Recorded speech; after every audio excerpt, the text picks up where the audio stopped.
La pandémie a mis davantage l'accent sur les appareils portables qui nous aident à surveiller notre santé et notre forme physique. Des entreprises comme Apple, Samsung et Fitbit ainsi que des acteurs émergents comme Huawei poussent les smartwatches plus loin dans leur rôle en tant qu'appareil de santé et de fitness. Voici une liste de prédictions sur les technologies qui pourraient arriver sur les montres connectées dans les prochains mois.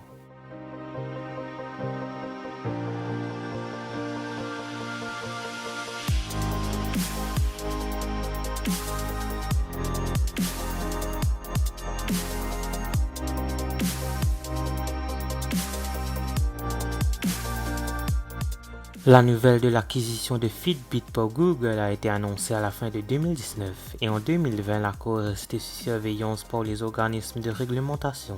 Dans l'état actuel des choses, l'UE a approuvé l'accord mais il n'y a pas de détails sur l'obtention du feu vert aux États-Unis.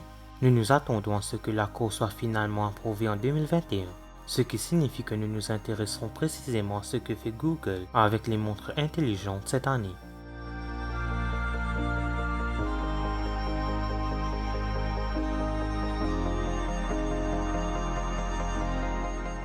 En dehors d'Apple et de Samsung, vous n'aviez pas de grand choix pour les smartwatches avec une connectivité 4G, en particulier les smartwatches sous Wear OS. En 2020, cela a changé avec l'émergence du TicWatch Pro 3 et de l'Apple Watch qui ont une connectivité 4G.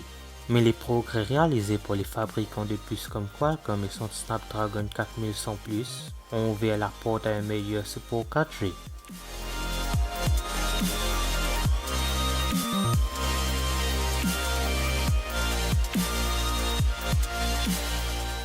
En 2020, les capteurs SPE2 se retrouvaient dans presque toutes les nouvelles smartwatches, telles que la Huawei Watch GT2e à l'Apple Watch Series 6.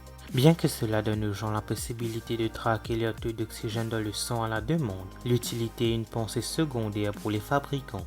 Souvent, les données sont accompagnées de clauses de non-responsabilité selon lesquelles ces capteurs et les informations qu'ils génèrent sont uniquement à des fins de remise en forme et de bien-être.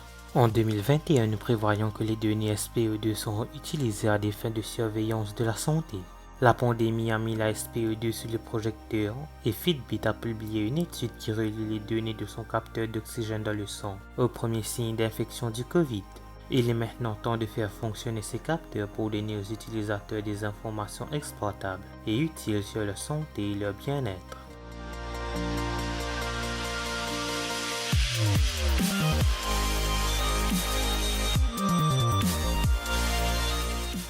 Fitbit a été la première montre intelligente à suivre la température et nous parions que ce ne sera pas la dernière en 2021.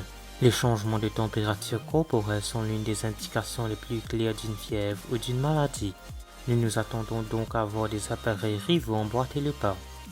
Merci d'avoir regardé cette vidéo, n'oubliez pas de la liker et de la partager, n'hésitez pas à vous abonner. N'oubliez pas d'aller liker ma page Facebook et de me suivre sur Twitter et Instagram, les liens seront en description.